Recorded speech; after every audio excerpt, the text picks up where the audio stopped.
paritarias, y por el otro lado, el carácter rector de la Universidad Nacional.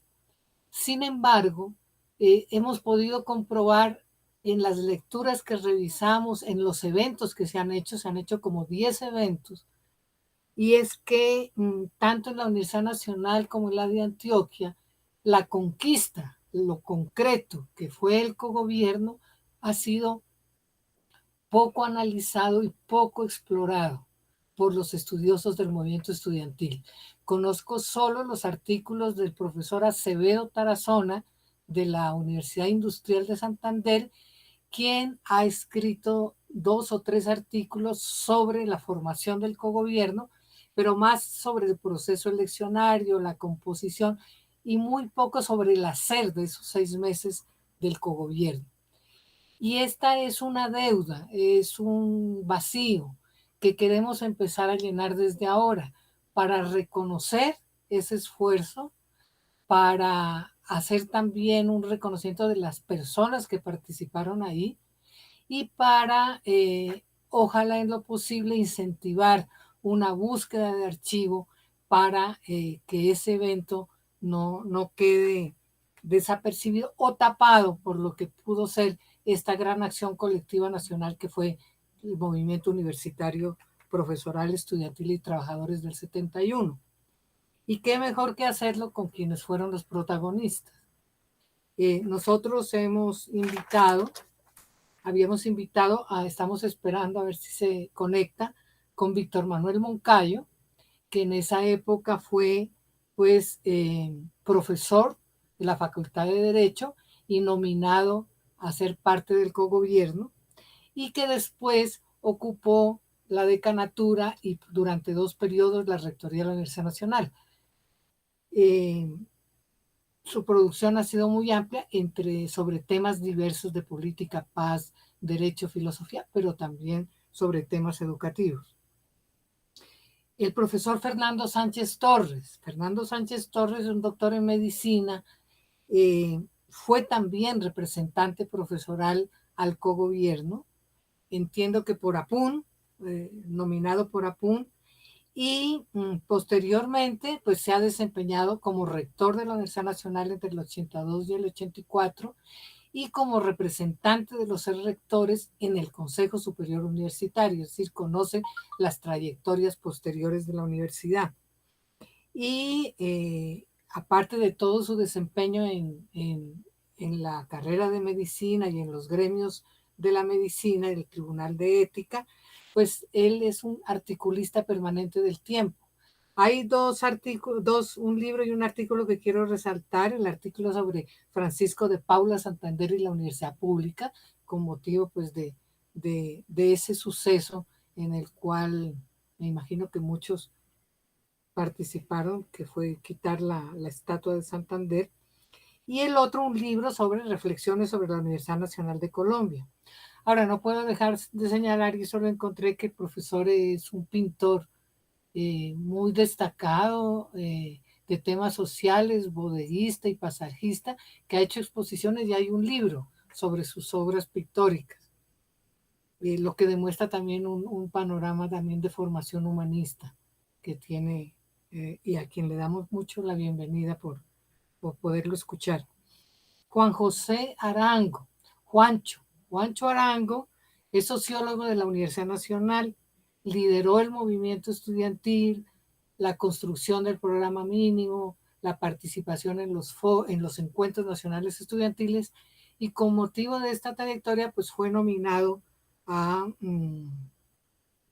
creo que como suplente, ¿cierto? Estudiantil de Uriel Ramírez, que ya no nos acompaña, al cogobierno. Y expulsado por Duque Gómez, como la mayoría de los que están aquí presentes. Incluso Víctor Manuel creo que fue sancionado también en su contrato laboral. Expulsado de la Universidad Nacional, regresó en la década de los 80 a concluir sus estudios. Juancho después se dedicó a su profesión y a trabajar en el sector público, de lo que recuerdo, Ministerio de Cultura, Agricultura, Contraloría General y en la Secretaría de Desarrollo Social o Económico de Bogotá. Carlos Simancas, igualmente, es ingeniero agrónomo de la Universidad de Córdoba. ¿Por qué? Porque era líder de la Universidad Nacional, también nominado al cogobierno y expulsado, si no estoy mal, pues por la represión posterior que se vino sobre nosotros. Entonces regresó a su tierra a concluir su carrera en la Universidad de Córdoba, en donde por un periodo fue decano de la Facultad de Agronomía y profesor.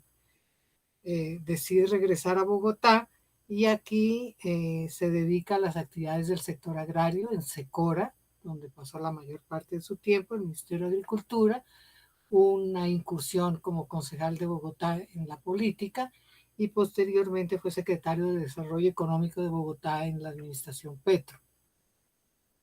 Con él he hablado últimamente y hemos quedado en aparte de hacer este Zoom, tratar de recoger testimonios para no hacer un libro aburrido y acartonado, testimonios sobre cómo fue nuestra vida en ese periodo.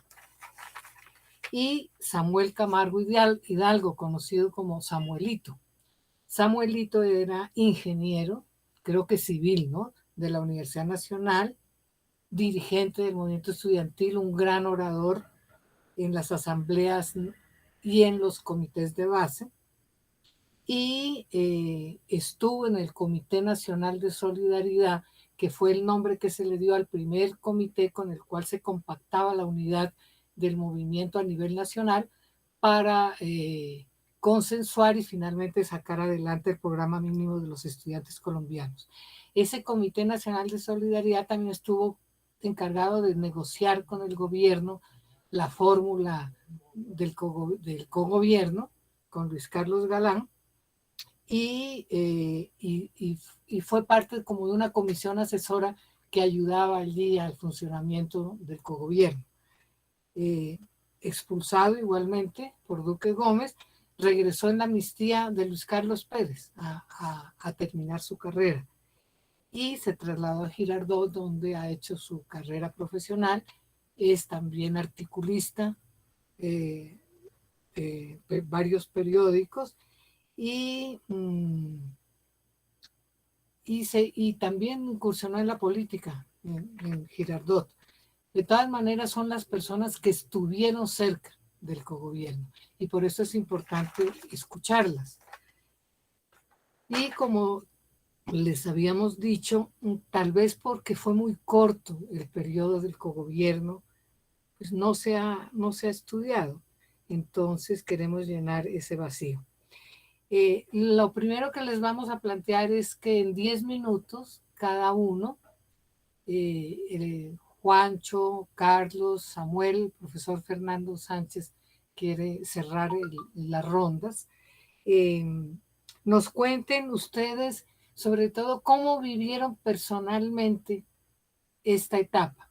Ya sabemos que el programa mínimo planteó la fórmula, entonces esa historia pues ya es muy conocida, pero cómo vivieron personalmente la experiencia del cogobierno, de construcción de la propuesta ya en la negociación con Luis Carlos Pérez, los debates que se daban sobre si sí o no, y la decisión de ser candidatos de los sectores estudiantiles y profesores, es decir, cómo se involucraron y aceptaron ser candidatos a este evento. Y pues, ¿eso qué significó en la vida de ustedes en esa etapa que era muy, muy, muy movida, muy debatida y con un sector bastante grande de estudiantes pues que se oponían a esta idea de que podíamos reformar la universidad? Después, en un segundo momento, por 5 minutos, les voy a preguntar que nos cuenten cuáles fueron las acciones que se hicieron allí en ese organismo de gobierno, cuáles las luces y sombras que hubo allí, en qué se avanzó, en qué se falló. Y por último, en otros 5 minutos, es que hagan una valoración, el significado del cogobierno, qué actualidad tiene o qué importancia tiene o qué cosas ya no son tan importantes, pero qué significado tiene ahora que nuevamente se dice hay que reformar la ley 30 del 92, pues que desmontó esas posibilidades. Entonces, la primera es cómo vivieron esa etapa ustedes que fueron los partícipes de esta conformación del cogobierno en la Universidad Nacional. Juancho. Sí, gracias, Aura María. Pues saludar a los compañeros panelistas, al profesor Sánchez, Carlos, Samuel, pues el profesor Moncayo, pues que nos ha sumado a este panel.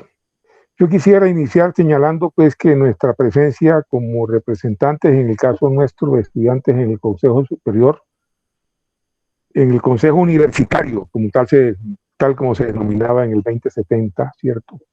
En primer lugar, yo quiero hacer un reconocimiento a Poza, quien fue nuestro compañero, que hoy no nos acompaña, Uriel Ramírez, que desapareció hace unos 20 años, fue nuestro gran compañero toda la vida. J, que quien nos acompañó también en esta empresa junto con Carlos. Fuimos los 4 representantes de los comités de bases, fuimos los candidatos que los comités de base presentaron a la elección al Consejo Universitario. 2 principales, que eran Uriel Ramírez y Carlos Simancas, y 2 suplentes, que fuimos los suplentes personales, mi persona de Uriel y J de Carlos. Esta conquista del consejo Universitario, ¿cierto? Del cogobierno, como se le denomina, fue fruto de toda la lucha del año 71, se concreta entre finales de octubre, noviembre del año 71, fue fruto de la negociación, la comisión asesora que el gobierno estableció para negociar, ¿cierto?, con la representación estudiantil. Nosotros, que éramos los representantes, pero la primera línea realmente no estuvo en la representación, que eran quienes, Marcelo Torres, Leonardo Posada, Sergio Pulgarín, porque ellos en ese momento César Pardo, estaban expulsados de la universidad. Por ello nosotros, como dirigentes en nuestras respectivas áreas, asumimos la representación.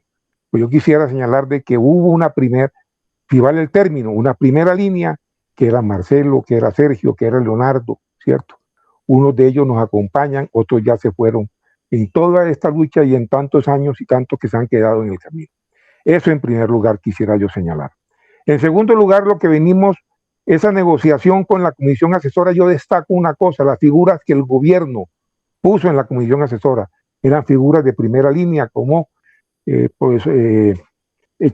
Fernando Inestrosa, que era el rector del Estonado, Carlos Medellín, ¿cierto?, que era negociador por parte del gobierno, Adán Arriaga Andrade, que yo me acuerde fue en su momento también parte de los negociadores que el gobierno puso para concretar lo que posteriormente fue la materialización del 2070 y el Consejo Universitario.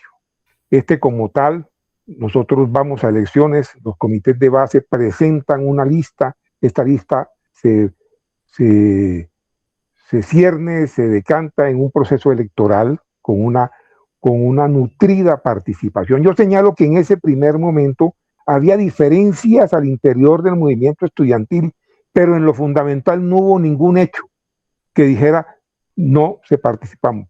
El sector más, digamos, llamémoslo no conflictivo, el sector más que tenía una situación de contradicciones al interior, como le llamábamos la plaga, no participó, pero la plaga tampoco saboteó el proceso electoral. Yo quiero eso, la memoria, si no me falla, se hizo en las elecciones en todas las 4 sedes, se hicieron en Bogotá, en Palmira, en Medellín y en Manizales.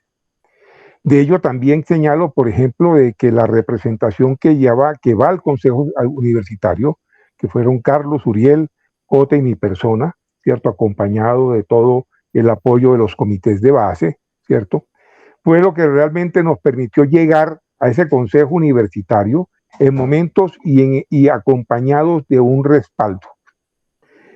Aura María señalaba al iniciar esta sesión de que la instalación del Consejo Universitario estuvo de alguna manera acompañada de un proceso bastante, no significativo, ese no es el término, un proceso, digamos, conflictivo, como fue la quema del carro de Luis Carlos Galán, que era el ministro de Educación del gobierno de Misael Pastrana Borrero.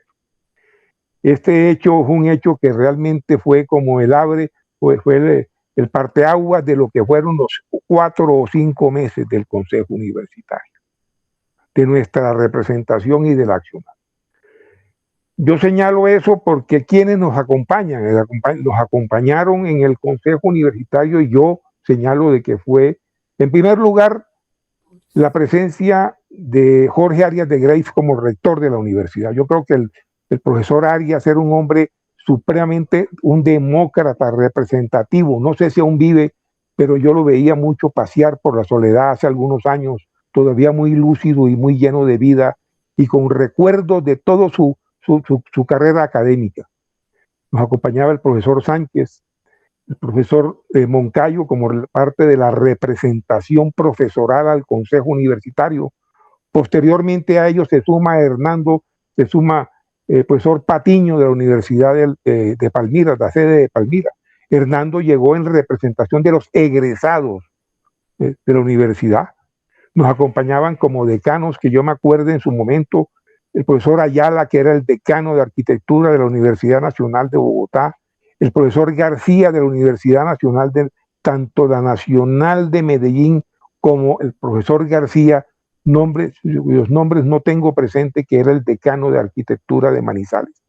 O sea, yo diría de que había una representación significativa, y yo valoro muchísimo que todo lo que pudimos avanzar o lo que se trató de concretar se concretó con el respaldo, con el apoyo y con las luces de quienes estaban allí.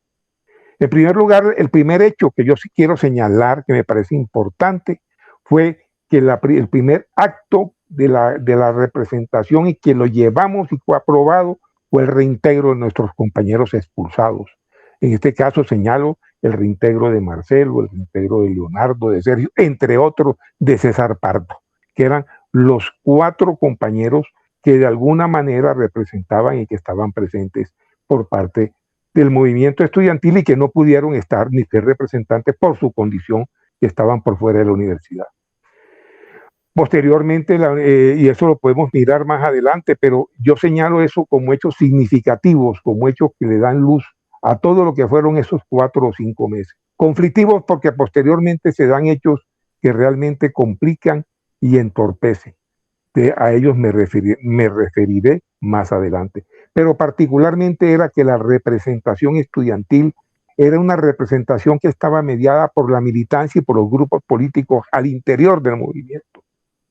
Nosotros, en el caso particular de Uriel y en el caso mío, éramos militantes y fuimos militantes en ese momento de la Juventud Patriótica, que éramos el ala juvenil del MOIR. En el caso de Carlos respondía también a unas corrientes de izquierda que sabían, él ya puede hablar sobre eso. En el caso de JJ era un dirigente en la Facultad de Ingeniería, que también de alguna manera recogía el sentir de un sector de la población universitaria. Pero las contradicciones que posterior a la elección y a la conformación del Consejo Superior y a la representación estudiantil, este proceso se entorpece y se ve mediado por las contradicciones que se viven en el movimiento estudiantil, fundamentalmente por hechos de carácter político. Pero yo creo que esos son los avatares de todo lo que la universidad tiene, lleva consigo y que hacen parte. Nosotros como representación estudiantil rompemos con un pasado abstencionista al interior de la universidad. Era claro, por ejemplo, que en los años finales de los 60 la representación estudiantil, los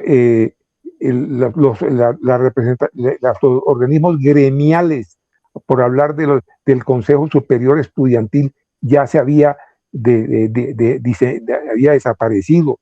Juancho, ve redondeando, tienes 2 minutitos. Entonces, eso de alguna manera hace que cuando se conforman, cuando el movimiento constituye y logra su representación con los comités de base, y estos comités de base concretan su representación con una lista única que es refrendada por una votación mayoritaria, de alguna manera también traemos tras de nosotros que ese pasado que de alguna manera la universidad y su movimiento vivió en los años 60. Entonces yo creo que es fruto de todas esas contradicciones lo que hace que la representación estudiantil en su momento, en esos 4 o 5 meses, se vea asediada por una serie de contradicciones que son realmente las que vivimos y que posteriormente podemos mirar en compañía de nuestros compañeros. Yo dejaría por allí. Gracias, Juancho. Carlos, cuéntanos un poco esto de, bueno, cómo se involucró un sector que posiblemente nosotros pensábamos estaba en contra de la fórmula del cogobierno, cómo terminó adentro y cómo fuiste tú el vocero de esos sectores. Si puedes mover, estás tapando con la mano la cámara. Sigue, dale, eso. El micrófono.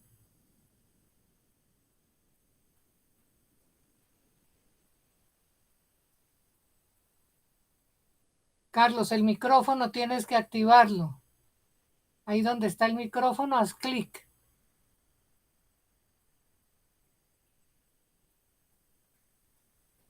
Ok. Bueno, en primer lugar, pues saludar al profesor Sánchez. A pesar de que hace 50 años no nos vemos, siempre le he guardado un aprecio especial por una anécdota muy particular que tuvimos en una reunión del Consejo Superior que me pasó a mí en Palmira. Pero bueno, saludar también a Aurita, que en ese esfuerzo que está haciendo para recoger estos elementos de la historia del movimiento, y obviamente a mis compañeros, rendir un homenaje a Uriel, que ya no está con nosotros en este mundo, y pues obviamente a saludar a Jota, que no sé por qué no llegó, y a Juancho. A mí me gustaría en primer lugar señalar, ahorita antes de contestarte cómo llegamos allí nosotros al cogobierno, me gustaría señalar el contexto en el cual se movió el movimiento antes, porque me parece a mí que nosotros en Colombia en el 71 estábamos apenas como dinamizando todos los efectos que a nivel internacional había tenido el movimiento del 68. Yo creo que el movimiento del 71 está ligado al movimiento del 68 e incluso rescatando las faenas que se habían hecho en el famoso movimiento de Córdoba, movimiento universitario. Lo digo en el sentido de que en el movimiento, tal vez como lo trataba de señalar Juancho, hubo una tremenda diversidad, porque como sabemos, ese movimiento del 68 fue muy crítico de las ortodoxias existentes hasta el momento, y así se expresó en la Universidad Nacional, desde el punto de vista internacional, diría yo. Y desde el punto de vista interno, yo pienso que la Universidad Nacional estaba viviendo un cambio generacional en los liderazgos, y por esas influencias del 68, también un cambio en los enfoques políticos sobre el tema de la universidad. En el gobierno de Carlos Lleras Restrepo presidió el movimiento, el liderazgo lo tenía la FUN. En ese gobierno la FUN empezó pues su decadencia por la represión vivida y por la influencia de los movimientos insurgentes que surgieron, tanto el tema de la FARC como el ELN, que se llevaron hacia la guerrilla a dirigentes importantes de la Universidad Nacional como Armando Correa, Medina Morón y otros dirigentes estudiantiles como Gilberto Herrera también, que estuvieron, digamos, vinculados a ese proceso final de la FUN. Y de tal manera que yo alcancé a observar esto porque yo era primíparo cuando el gobierno, como estudiante de la Facultad de Ingeniería, yo empecé estudiando Ingeniería Eléctrica en la Nacional, yo era primíparo, pero a la vez tampoco no era tan primíparo, porque yo soy bachiller del Colegio de Bachillerato de la Nacional y había hecho quinto y sexto año de bachillerato allá, y desde quinto de bachillerato ya me involucré en las asambleas de sociología, que se hacían en sociología. Entonces, creo yo que hay un movimiento generacional que surge con el movimiento del 71 y que, como lo ha dicho Juancho, yo también quiero resaltar eso. Nosotros hicimos como el segundo round del liderazgo que venían haciendo no solamente los de Bogotá como Marcelo Pardo, Moncayito, que le decíamos a Edgar, sino igualmente en el Valle hubo una dirigencia muy importante como Ricardo Sánchez, el Negro Vivas, y en Antioquia incluso el liderazgo de Amílcar Acosta fue evidente, y quien también fue en esa universidad miembro del Consejo del Cogobierno de la Universidad de Antioquia.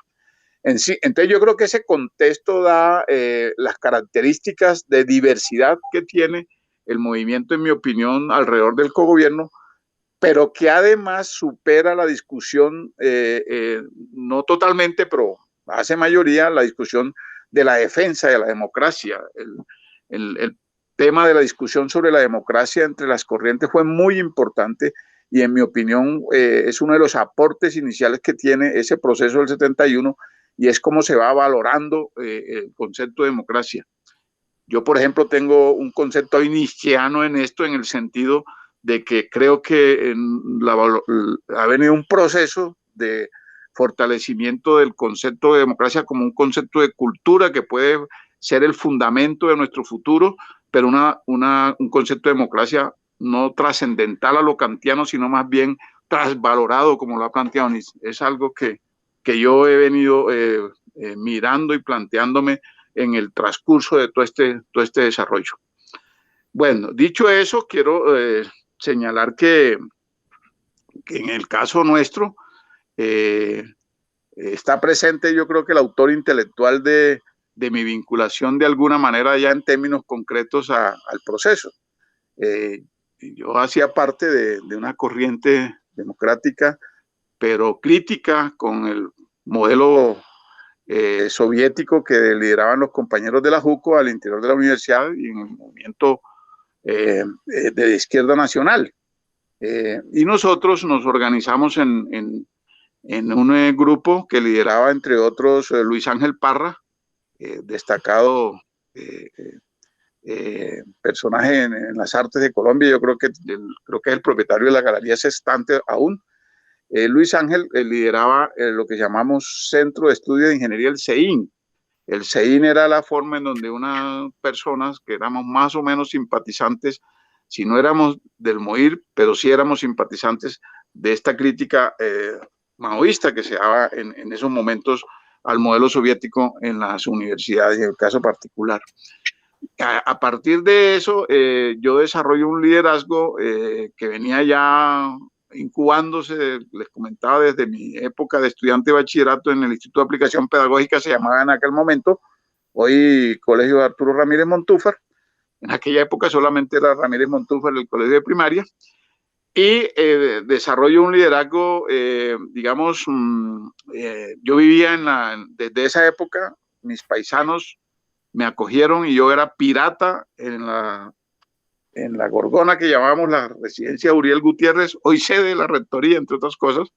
En la 420 vivíamos. Yo desarrollé entonces un liderazgo a partir de actividades culturales que hacíamos en las residencias, que básicamente estaban relacionadas con el tema música y con algunas actividades culturales que, entre otras cosas, me vincularon de alguna manera a un grupo, a un sector que era muy aguerrido en las manifestaciones de aquella época y que pues se conoció en nuestra época como la plaga. Eran más bien apolíticos o muy reacios al tema de la política, eran un poco libertarios y libertinos en relación con el tema que se iniciaba en aquella época de las drogas, pero ese sector era muy aguerrido en la manifestación, era muy liderado. De hecho, en alguna ocasión me rescataron de la policía en los predios del cementerio donde llegaban nuestras movilizaciones.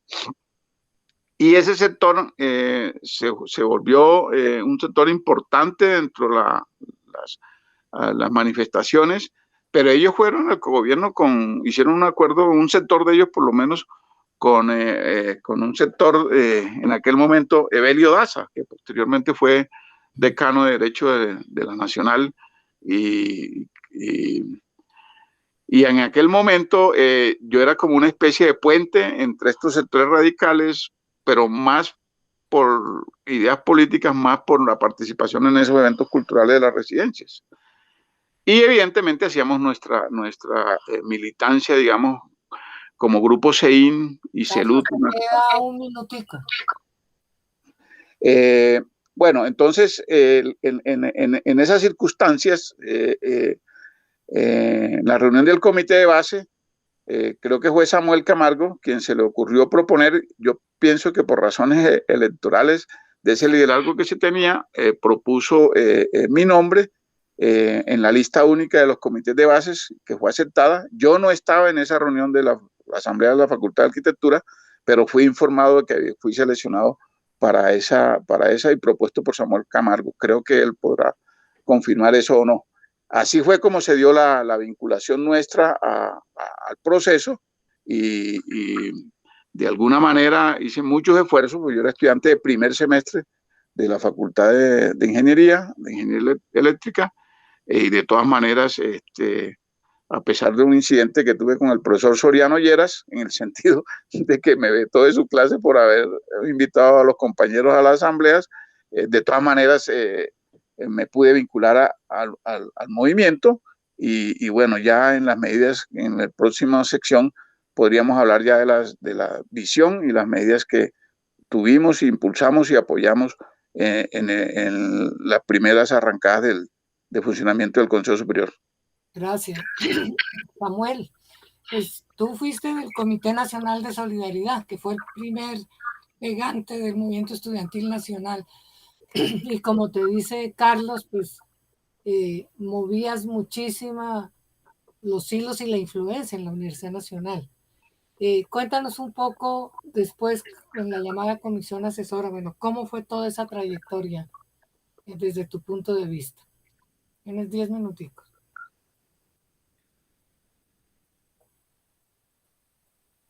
El micrófono, Samuel.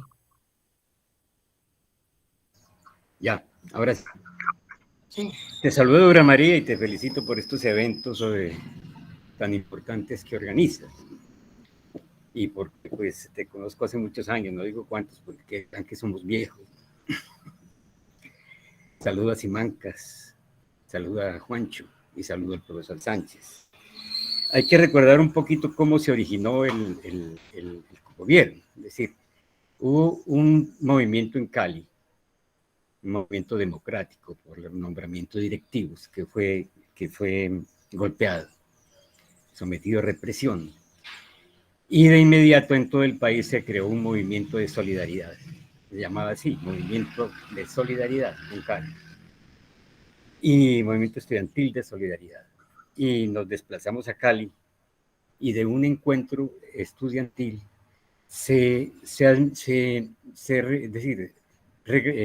recomendó que en las universidades se llevara el debate de la democratización de la universidad pública y privada. Entonces, de ese Cali del 71 pasamos a Bogotá, en el mismo año, obviamente. Hubo debate en todas las facultades. Que Simancas se acordará de los debates tan encendidos en ingeniería. En la Facultad de Ingeniería es muy especial. A los ingenieros pues no son muy dados a citar pensadores mundiales, sino los casos, los hechos concretos. Y a eso aprendimos, a punta de chifladas. Aprendimos a tratar los hechos concretos y ahí se manejó pues el movimiento estudiantil, que lo que quería era la transformación del poder en la nacional, es decir, hacer un poder más democrático, porque los intentos de que se habían hecho en la Universidad Nacional habían sido golpeados y habían sido macartizados y pues reprimidos. El caso es que hubo unas elecciones, ¿no? Yo recuerdo que yo estaba pues nominado para eso, pero yo mismo salí por esto, porque si hacíamos la lista así, el movimiento de ingeniería era grande y tan organizado, allí no se hacía nunca paro indefinido, sino paro de 48 horas, que era prorrogable. Entonces los debates eran continuos. Había eventos culturales también, entonces se tenía un movimiento continuo. Y se eligió pues unos candidatos, que eran Simancas, Juancho y Uriel Ramírez, ¿no? Me falta uno, porque eran dos principales, dos suplentes.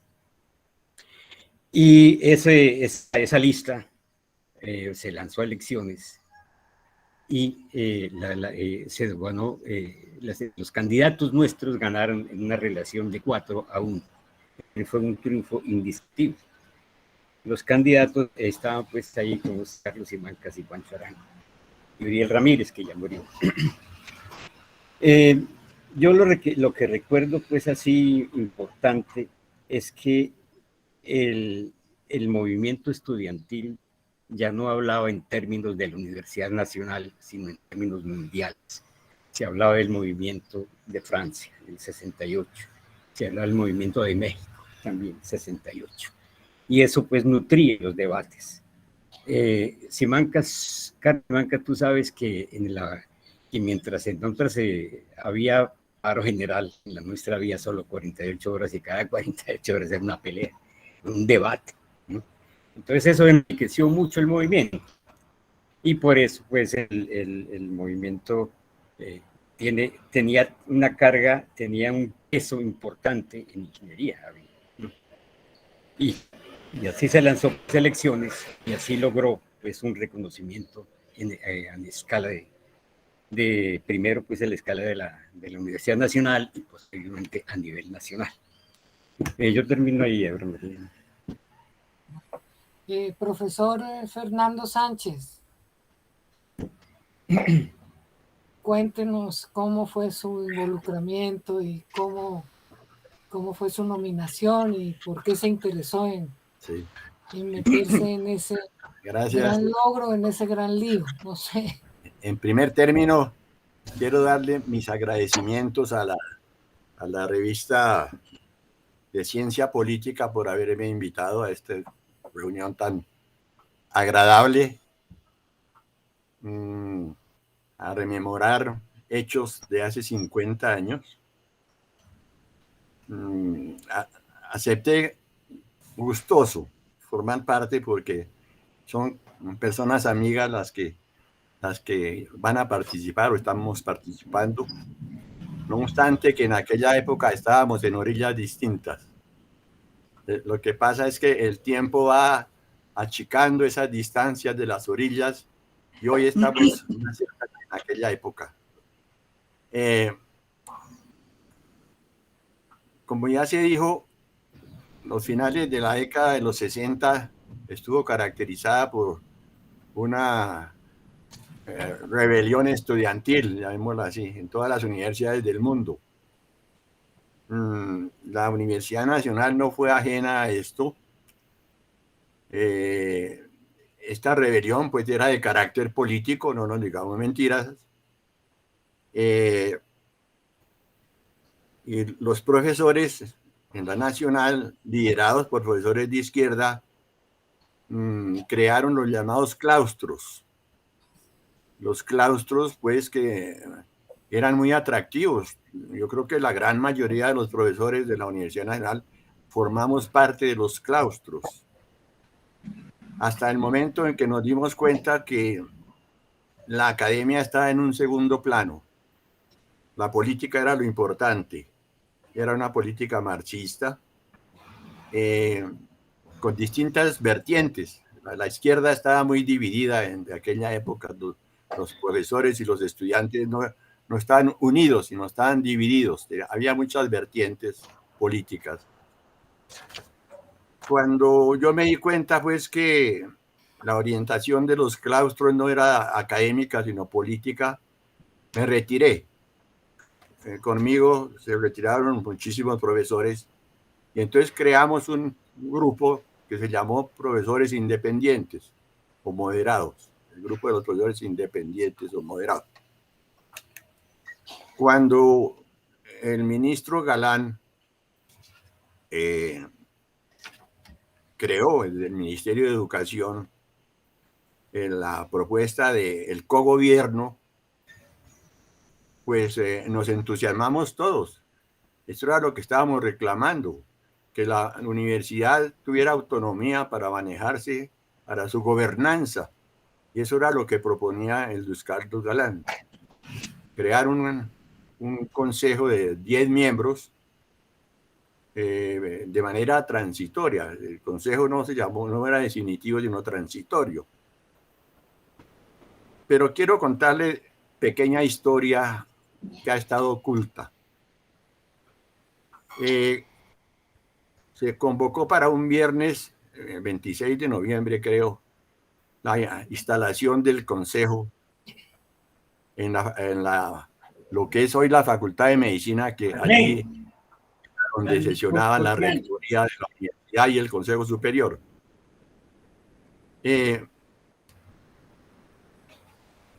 El jueves por la noche me llamó a mi casa el ministro Galán, que yo no lo conocía, y me dijo: doctor Sánchez, yo sé que usted forma parte del Consejo Superior como representante profesoral. Hemos tenido noticia de que me van a hacer una azonada cuando llegue al Consejo. Yo sé que usted es una persona moderada, confío en usted. Le pido el favor de que me acompañe, que me espere a la entrada del consejo y entremos juntos.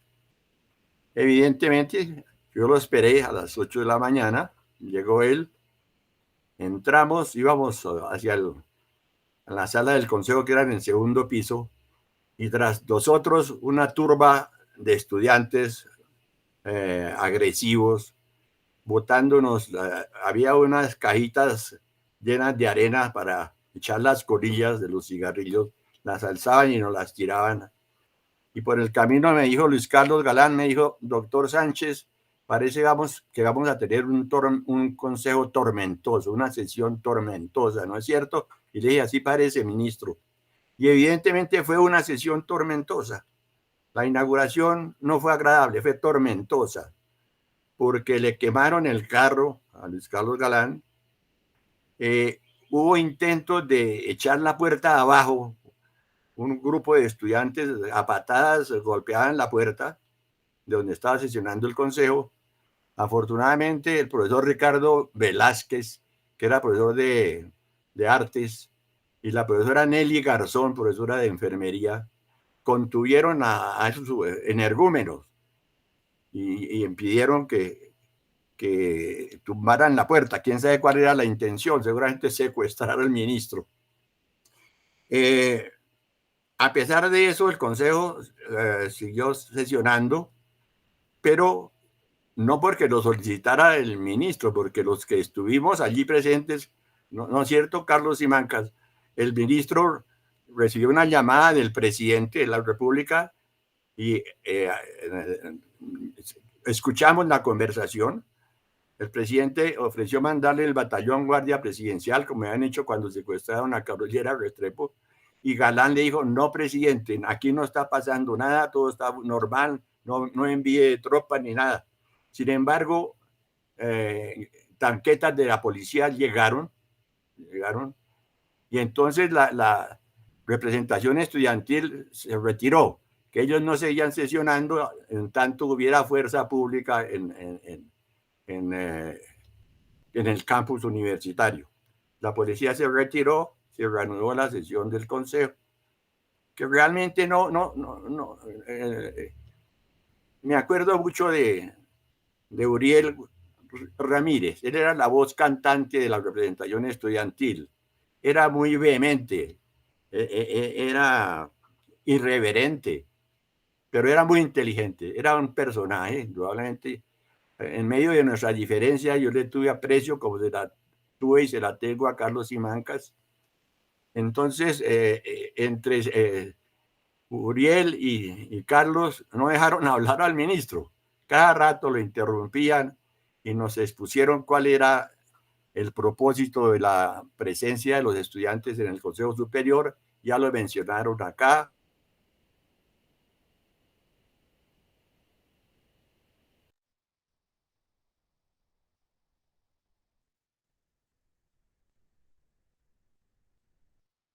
Y que retiraran un proyecto que se estaba analizando en el Congreso sobre reforma de la educación superior, que ellos llamaban que era una reforma imperialista, que el ministro Galán era representante de los yanquis. Bueno, una serie de cosas que no dejaban que el Consejo funcionara normalmente. Ese día se terminó la sesión.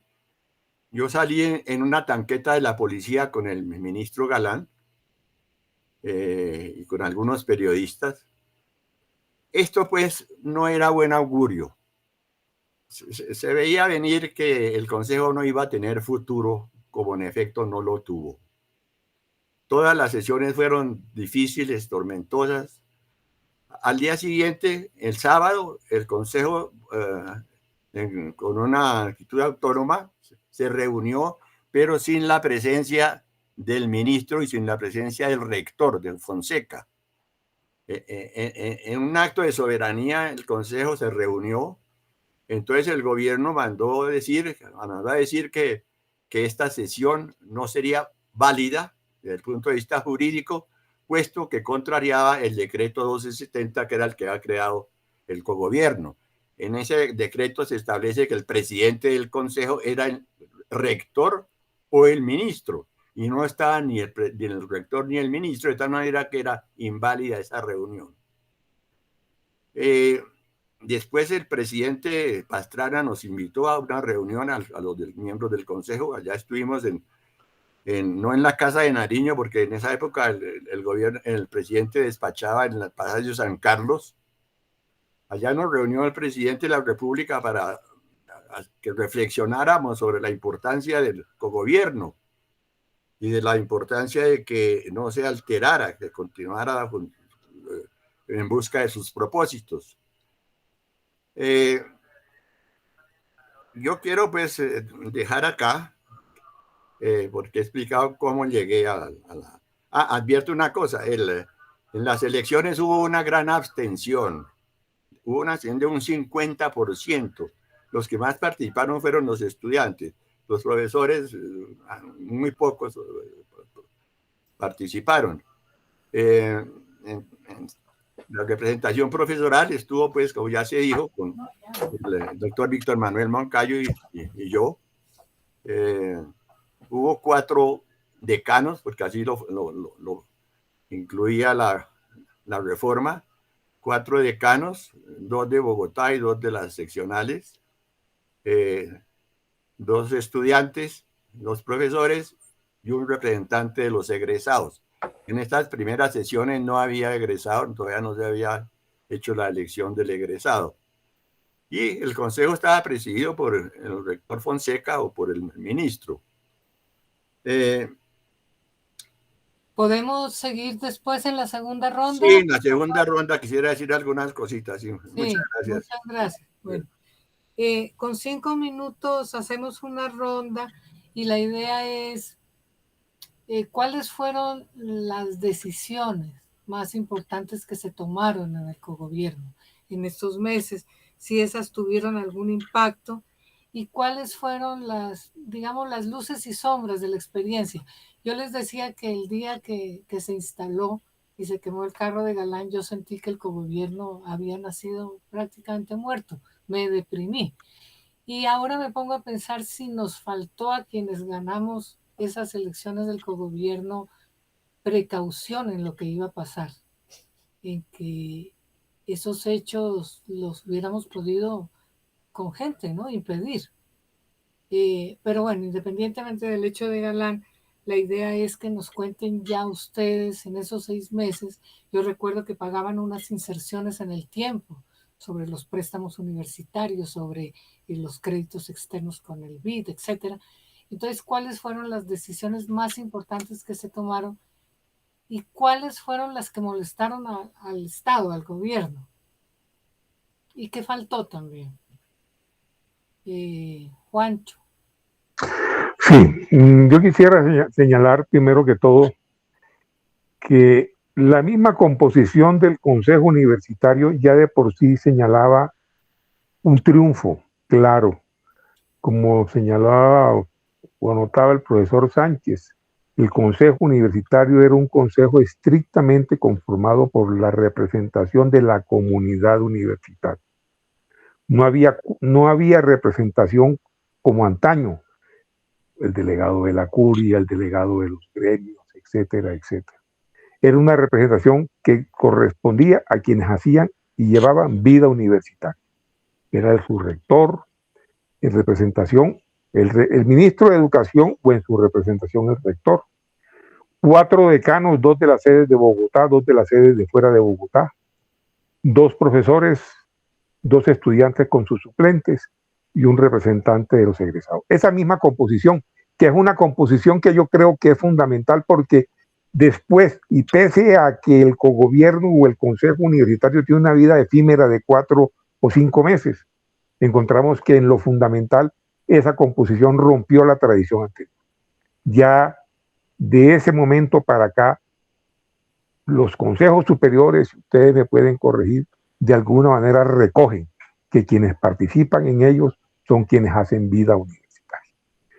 En segundo lugar, yo señalaría de que el primer hecho fundamental que recoge el cogobierno, con todas las vicisitudes y todas las contradicciones que se han anotado, desde el momento de su instalación, que fue un movimiento conflictivo, que fue un momento que en realidad, como dice Aura María, lo que se vivió marcó el futuro.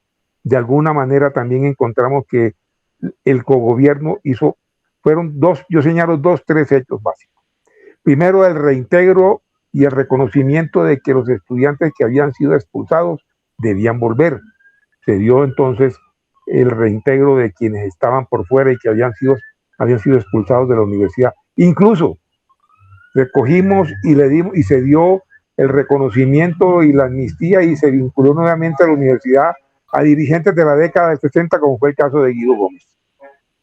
Encontramos, por ejemplo, que una de las primeras decisiones que se hizo en el cogobierno fue revisar y mirar la ampliación de los cupos, señalar de que era necesario ampliar la base universitaria. Tal vez lo hicimos con ingenuidad, porque no solamente se trata de decir hay que vincular o hay que abrir más cupos, sino que eso también implica una ampliación de la planta docente, de los equipos, de los laboratorios, etcétera, etcétera. Pero el sentido de lo que se hizo era buscar una mayor cobertura hacia la población universitaria.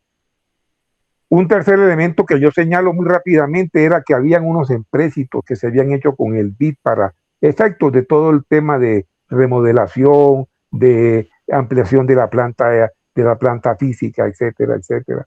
Entonces, en su momento señalamos de que era necesario revisar esos empréstitos. Pues, de alguna manera, uno puede decirlo de que con el tiempo eso que tenía, podía haber algo de ingenuidad, pero había un sentido de buscar de que la financiación fuera básicamente estatal. Ese era el sentido que queríamos llevar con ese mensaje. Yo señalaría otro elemento importante que yo creo que fue clave en todo este proceso, en estos 4 o 5 meses que vivimos con el Consejo Universitario.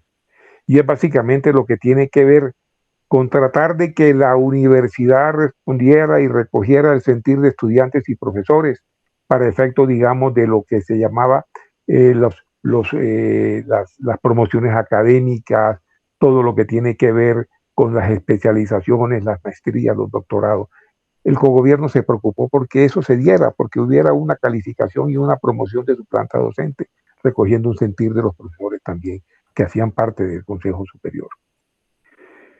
El Consejo Superior, de alguna manera, yo creo que eso es clave, tuvo una vida efímera porque de alguna manera respondíamos también al quehacer, y yo lo señalaba anteriormente. Entramos en todo un proceso de una puja política al interior de la base universitaria, de la base estudiantil. Se avecinaban las elecciones del año 72 de Mitaca. Un sector de la representación considerábamos que los estudiantes, que había que participar en elecciones. Ese romper con el modelo abstencionista, de alguna manera también se llevó a la discusión política al interior de la universidad, y eso hizo que se fraccionara. Y de alguna manera la representación estudiantil, por una parte estábamos Uriel y yo, por otra parte Carlos y Jota, Teníamos contradicciones porque respondíamos a diferentes orientaciones de tipo político, muy respetables todas ellas. Pero la discusión sobre el tema del modelo abstencionista, yo creo que la vida algunos decimos, puede que nos equivoquemos, nos ha dado la razón en eso. O sea, había que participar, había que llevar, porque rompíamos con el pasado anterior, ese pasado que se vivió en la década del 60. Carlos señalaba, por ejemplo, el último presidente de la FUN fue Armando Correa. Tenemos el caso de toda una generación de dirigentes, Julio César Cortés, ¿no? El caso de Víctor Medina Morón, etcétera, etcétera. De alguna manera, todo ello hace que nosotros entendamos y creemos de que estamos viviendo o vivimos una época que estuvo preñada por contradicciones, por luchas internas en el seno del movimiento estudiantil, que de alguna manera dieron al traste con esta experiencia. Pero yo creo que se recoge lo fundamental. Ok, gracias. Carlos, sí, sobre todo mirar, esa etapa tuvo costos políticos para la JUPA. Prácticamente perdimos el control del movimiento estudiantil y esa decisión de participar en elecciones, y eso también influyó en el fin del cogobierno de manera indirecta. Entonces, Carlos, cuéntanos un poco cuáles fueron, cómo viste tú el desempeño del cogobierno en estos meses y ese fin que tuvo, en el cual me imagino el gobierno ya tenía si el gobierno tenía previsto ese fin en el momento mismo que expidió el decreto, por ejemplo. Esa es una pregunta que yo siempre me he hecho. Bueno, Aura María, antes de iniciar eso, quiero simplemente acotar, y tiene que ver también con la suerte que tuvo el cogobierno.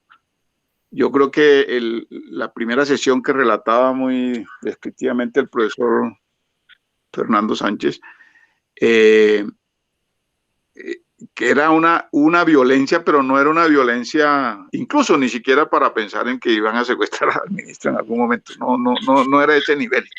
Yo creo que, pero sí había un sector que estuvo, y quiero recordar, anotar, que cuando suspendimos la sesión por el hecho de que había entrado la policía, yo bajé a hablar con los compañeros que estaban al frente de que era un grupo muy particular, de unos viejos amigos como Nicolás Valencia y Euclides, y resulta que en ese momento a mí me entró la policía, correteó y a mí me cogieron y me rescató Galán. Galán habló con la policía para que me soltaran y yo pudiera volver a la sesión ahí en la Facultad de Medicina al Consejo Superior.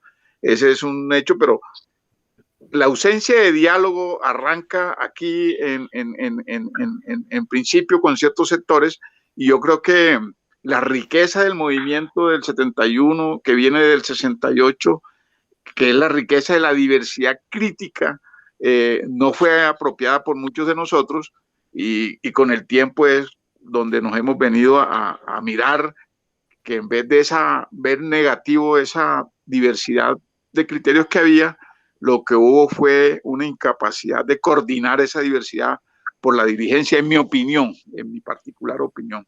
Por eso yo hoy día, de mis lecciones de vida, digo que el futuro es de la diversidad, y solamente tienen futuro aquellos líderes que sean capaces de coordinar diversidad y no homogenizar la gente. Eso aprendí yo de este movimiento y creo que le dio muchas enseñanzas hacia el futuro.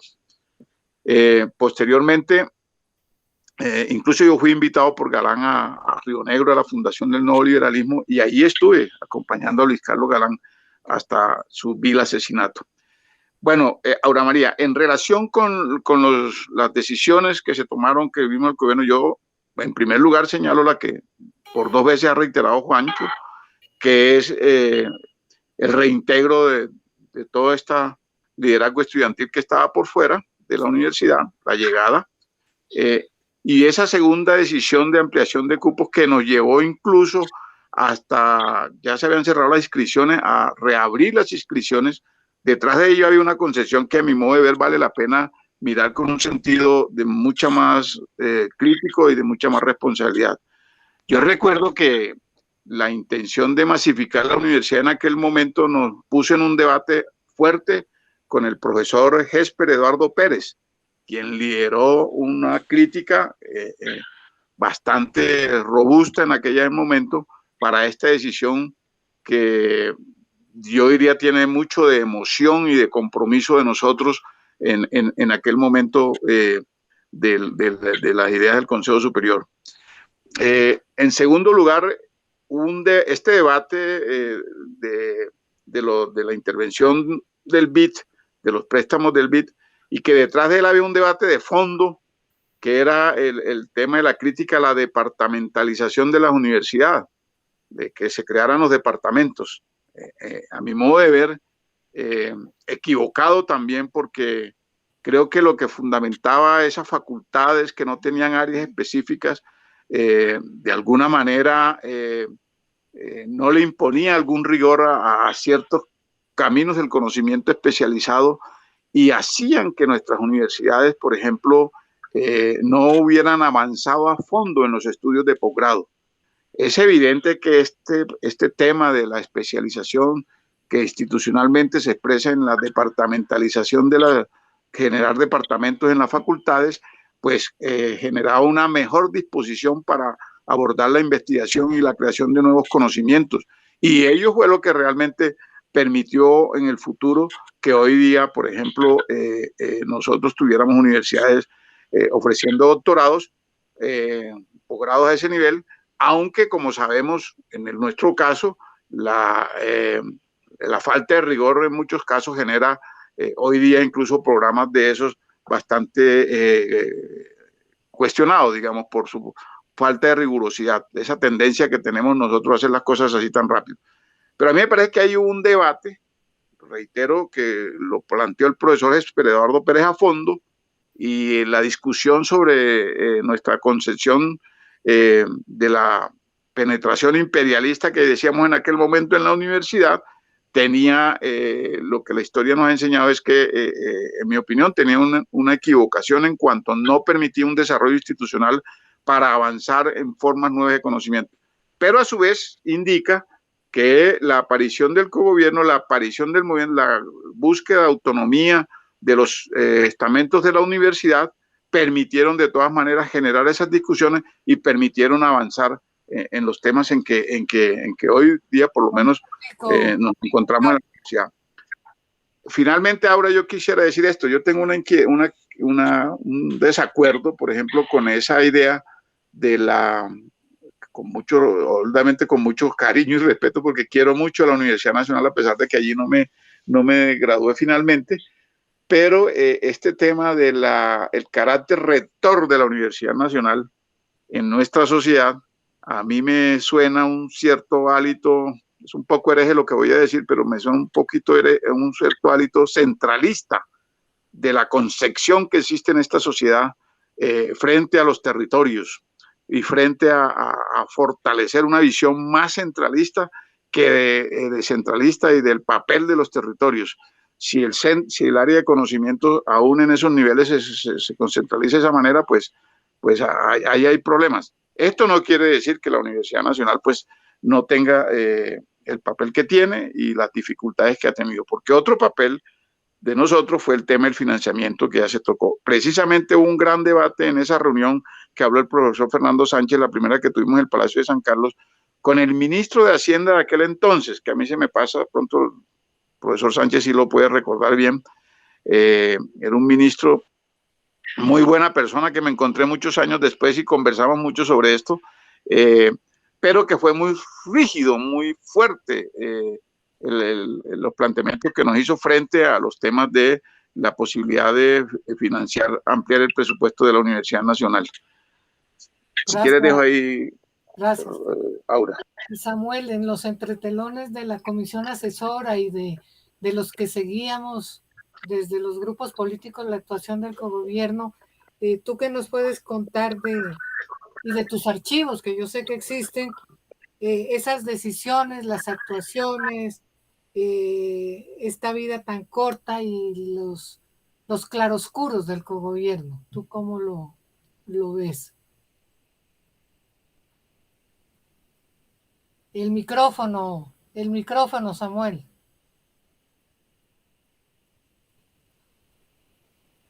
Ahí, ya.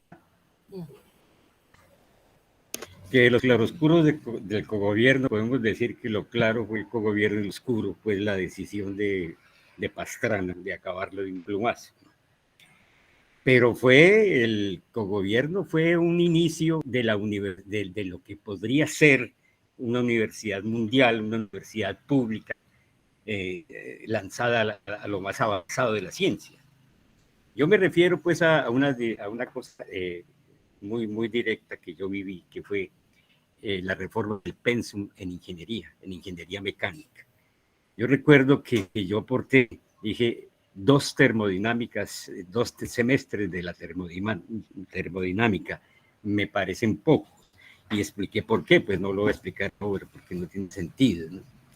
Pero entonces eso se aceptó porque en una reunión de profesores, de 3 profesores y 3 estudiantes, y logramos estructurar un pensum de ingeniería mecánica que, de acuerdo a los profesores y a nosotros, el más indicado. Entonces, ¿por qué surgió? Por la experiencia del cogobierno. El cogobierno fue después, incluso, de que existió, de que terminara el presidente Pastrana, que le pegara el machetazo y lo acabara, ¿no? Es decir, eso primero implica que había una fraternidad entre profesores y estudiantes en muchas facultades, la había en ingeniería, ¿no? Había un acercamiento. Estaban los profesores pues a escala de la universidad y más concretamente pues en las facultades. El caso es que reestructuramos el programa de ingeniería mecánica tanto como hicieron los civiles, los eléctricos, en general las 4 ingenierías. Eso fue pues un efecto del movimiento. Es decir, el movimiento no solamente se pensó pues en crear una estructura nueva de poder en la universidad, para la Universidad Colombiana, sino también en la academia. Es que era por primera vez, acordámonos que la consigna, el ELN, era Universidad Cantera de Cuadros para la Guerrilla. Ese día, cuando yo vi eso, en Girardot, en ingeniería, se acordará Simancas, pusimos un aviso. Ingeniería, foro abierto a toda ideología. Y lo era. Simancas se acuerda. Él hablaba así por eso. Porque yo que dirigía muchas asambleas, yo promovía la discusión de todas las vertientes y sobre todo porque todas coincidían. Es decir, allí era muy extraño el hecho de que alguien estuviera en contra del gobierno. Sí, pero sí había, y sobre todo era la única facultad que nunca celebró, que nunca pactó un paro indefinido, sino un paro cada 48 horas. Entonces había asambleas, ¿no? Y en esas asambleas también se discutía el avance científico de la facultad, ¿no?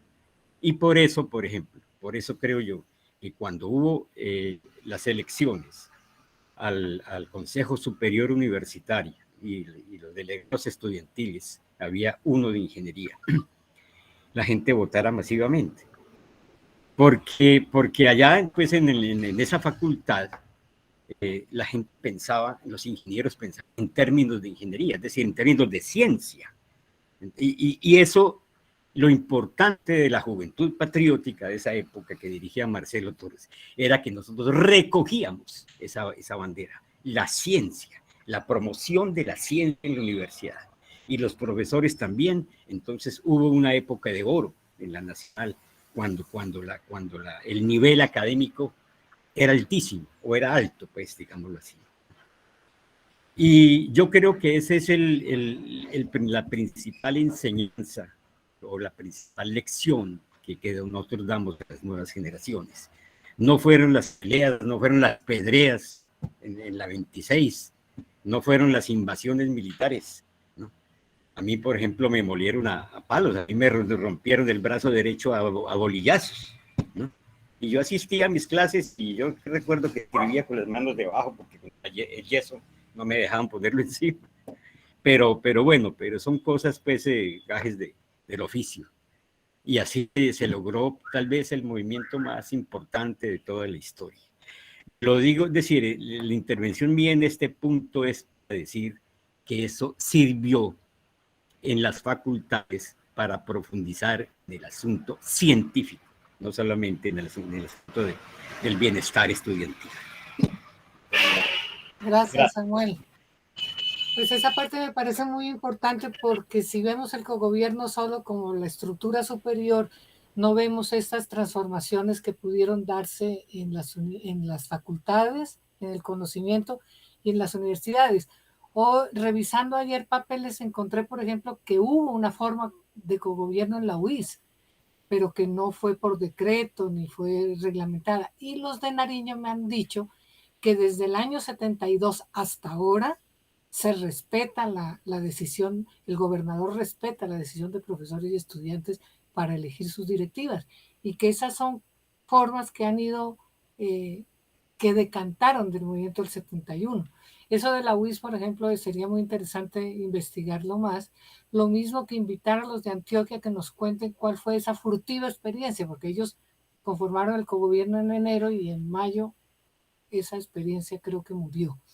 Entonces, profesor Sánchez, para que usted nos cuente un poco esos 6 meses de actuaciones del cogobierno, ¿cuál es su balance, positivo y negativo? La vida del cogobierno fue corta, no fueron 6 meses, no, fueron 4 meses largos. 4 meses largos. Yo no creo que el cogobierno hubiera dejado nada de mostrar como progreso en la Universidad Nacional. Hubo propuestas descabelladas como esta de desconocer la deuda con el BID, deuda que había adquirido el rector José Félix Patiño, que fue con lo que se expandió la universidad, ¿no? Lo mismo la idea de los departamentos que menciona Carlos Simancas también era idea de José Félix Patiño. Entonces las horas del consejo se iban en discusiones de este tipo, pero algo positivo yo no lo veo. Yo no puedo sacar ninguna conclusión de que fue provechoso el consejo o el cogobierno. Solamente fue una experiencia interesante de que la universidad podía manejarse por sí misma, es decir, con gente de adentro, ¿no? Que esa era la pretensión. Y yo creo que fue una prueba de que sí lo podía hacer. Quisiera contar por qué se desintegró el consejo. ¿Por qué se desintegró? La universidad vivía a su interior una situación convulsiva. Frecuentemente había pedreas, entre los mismos estudiantes había peleas. La universidad se había politizado, había 2 bandos, uno de izquierda y otro de derecha. Ocurrió un hecho que fue como el florero de Llorente. En una de esas incursiones que hacía la policía cuando perseguía a los estudiantes que estaban quemando buses en la carrera 30, después la calle 26, en esa incursión la policía entró y arrasó con las residencias femeninas. Eso fue un escándalo tremendo. El Consejo Superior se reunió de manera extraordinaria y emitió una declaración rechazando de plano esa agresión leve de la policía. Todos estuvimos de acuerdo que sí, que era inadmisible.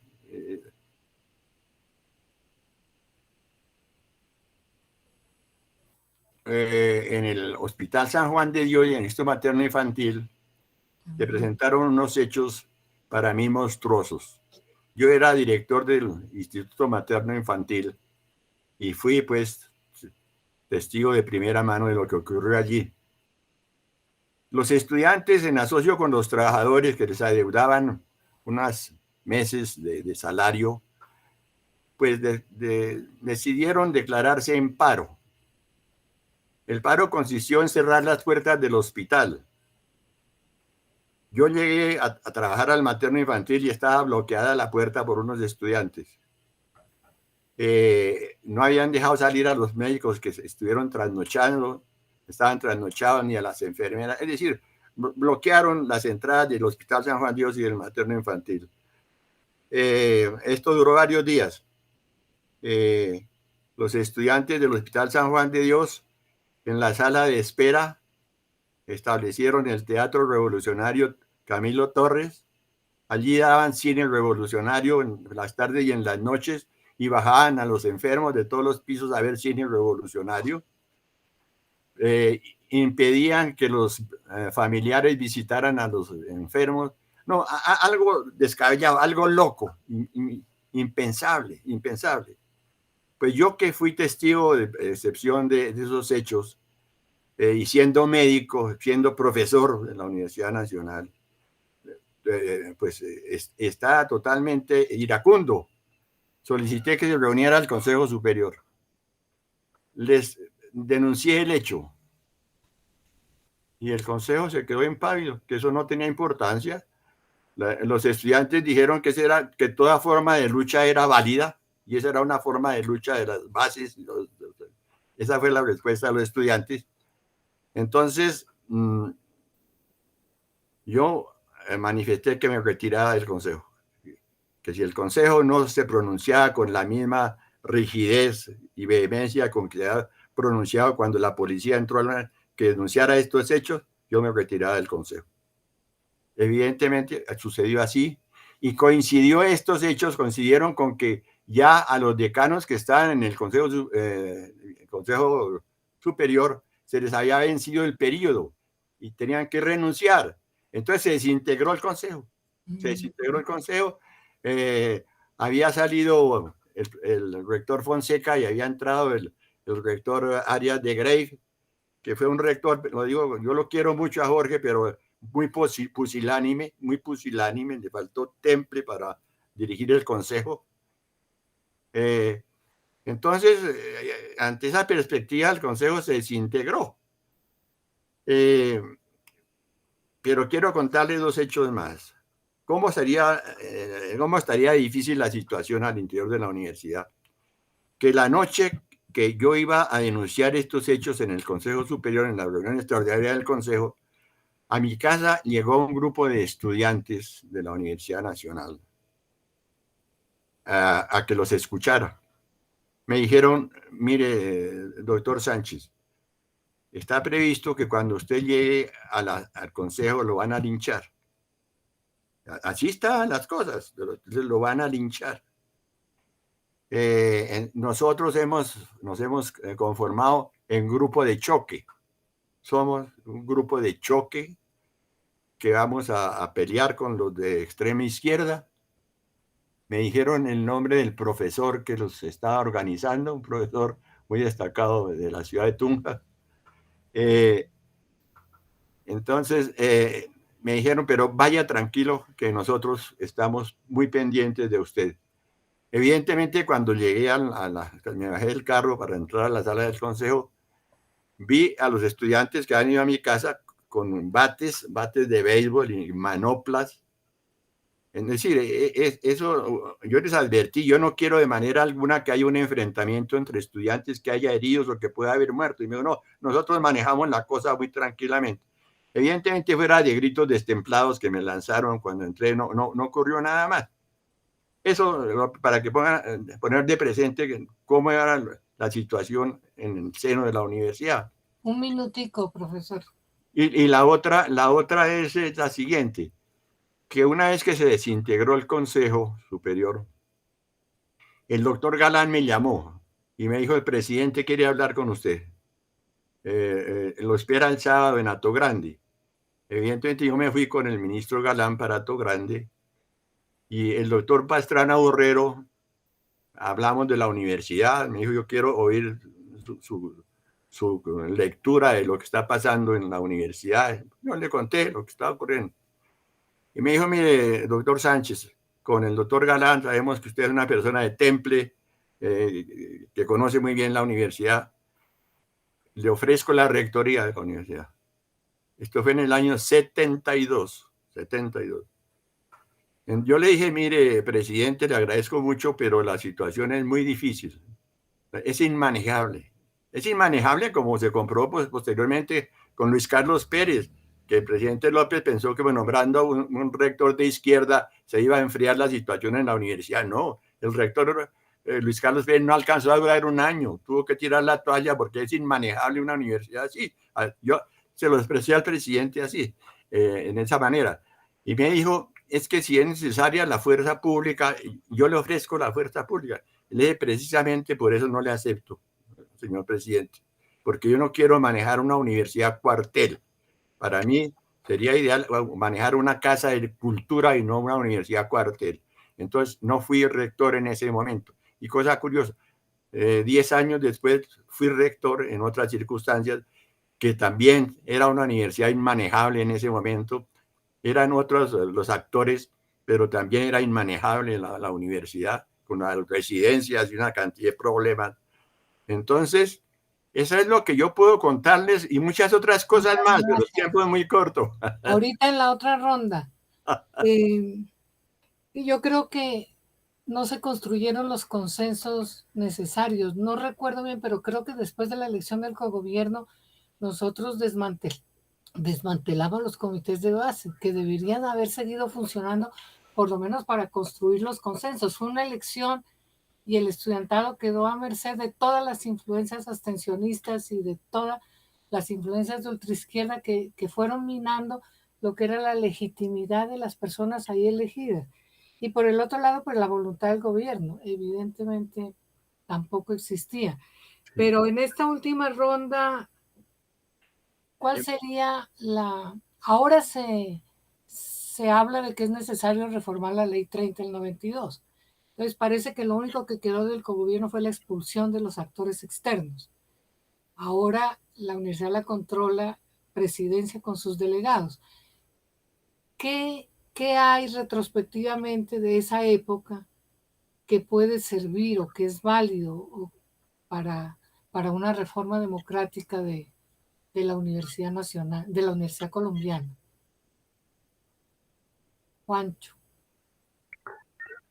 Sí, mira, yo creo que lo que se vivió en los años 70, 71, la experiencia de gobierno, la lucha estudiantil del 71 que se materializa en este esfuerzo, en este intento por democratizar la universidad. Yo creo que básicamente era eso, llevar nuevamente, airear la universidad en el marco de una situación política compleja y convulsa. Es que hablar de los actores en el tiempo realmente nos lleva a ver quiénes éramos en esa época hace 50 años, ¿no?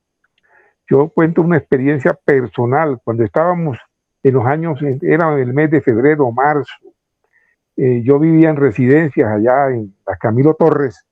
Iba una noche y me encuentro con un dirigente de la plaga que se acercó y me dijo, mira, Juancho, no llegues a residencia porque te están esperando para darte una varillera. Todo porque estábamos en una situación, porque estábamos participando. Queríamos participar en la cosa electoral, que era buscar cómo lo que hoy estamos reclamando, lo que hoy estamos tratando de conquistar, lo estábamos haciendo hace 50 años, pero éramos pioneros de algo que tenía mucho tras de sí. Hubo que sacrificar una generación para llegar a donde estamos. Una generación, tal vez yo diría que era una generación que dejó en el camino a sus mejores hijos. Estoy hablando de Armando Correa, Julio César. Estamos hablando de Jaime Arenas, por ejemplo. Jaime Arenas era asesor de Galán cuando fue ministro de Educación. Jaime lo asesina el ELN mismo aquí en las calles de Bogotá a mediados del 71. ¿Quiénes se quedaron en el camino? Pero entonces yo, ¿qué digo? ¿Qué queda o para esta generación que está ahora, que es la que se expresa en la MANE, la que se expresa en estos movimientos de este año? Yo creo que hay una generación que está reclamando y que puede, digamos, tomar de esa vieja experiencia para sí, hombre, que toca es concretar lo que se ha dicho. Carlos señalaba una cosa, cómo materializamos, cómo respetamos las diferencias, cómo podemos hacer diálogos constructivos, que no sea el diálogo donde esperen uno a medianoche para darle con una varilla. Ese no es el diálogo. Yo creo que en eso hemos avanzado muchísimo, o por lo menos tenemos experiencias que nos permiten avanzar. Tenemos que entenderlo de esa manera. Entonces yo creo que está esa experiencia, está lo que se dio, y se sacrificaron y se entregaron muchas cosas. Es que, por ejemplo, en el caso particular, yo salgo de la universidad en el 72 y vuelvo 15, 16 años más tarde, acogiéndome a una solicitud que hago de reintegro. Me la dio el rector en su momento. Estaba Marco Palacio. Marco es el que me da la amnistía, me recibe, y la única condición que me acuerdo que me dijo por interpuesta persona, me mandó Marco, es: hombre, si viene a estudiar, venga. Pero yo no, listo, es que voy a eso, y lo hicimos. O sea, una generación que trató y que tuvo esa segunda oportunidad.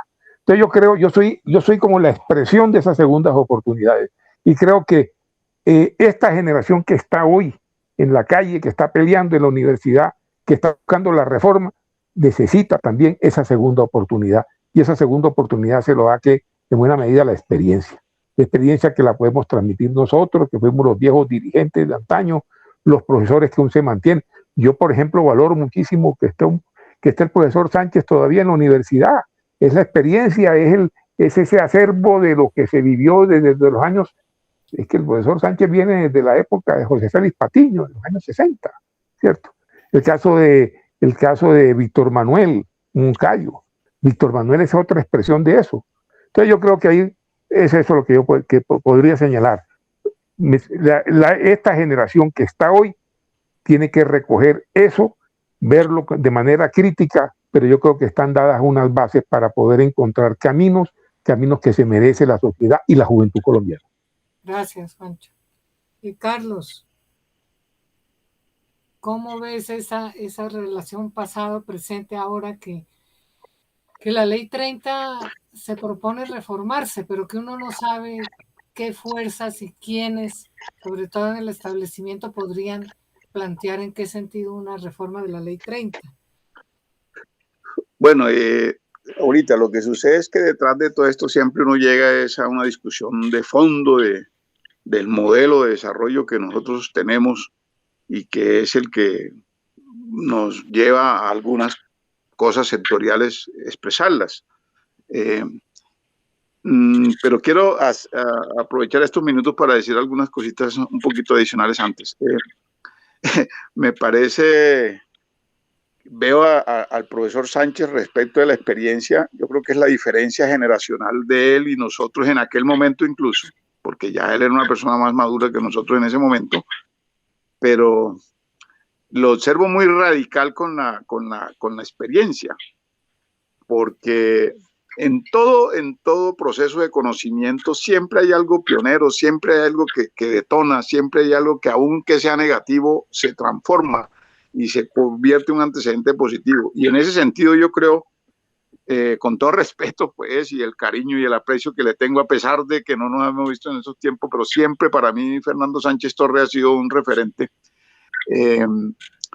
Y no lo digo aquí con demagogia ni por nada, sino que, no sé, yo tuve una empatía sobre su forma de ser en su momento, pero me parece que esta apreciación de no darle ninguna valoración es un poco exagerada, porque a mí me parece que la discusión sobre la democracia, la discusión de la universidad pública, la necesidad del financiamiento, el compromiso del Estado con la universidad, etcétera, algún grano de arena se aportó en este proceso. La otra cosa que quiero señalar también es que, a pesar de la discusión tan profunda que hubo, observen, que yo recuerde, tuvimos un muerto, Tuto González, en Cali, iniciando el movimiento, pero durante el movimiento la máxima tragedia que tuvo la policía fue el caballo turco que murió en una de esas manifestaciones producto de las bolitas de cristal que se lanzaban. rodando por el piso.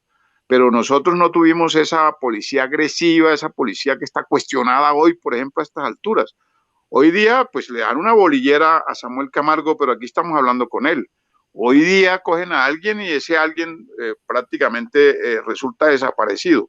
Estos son los elementos que tienen contaminado el ambiente que necesitamos ganar, y las experiencias que tenemos como esta del cogobierno desde el punto de vista concreto de la universidad, me parecen que es lo que justifica que vale la pena insistir en que cuando se da la apertura, cuando se da el espacio a que los propios estamentos universitarios tengan la posibilidad de contribuir en su futuro, pues es lo que le da sentido a la universidad.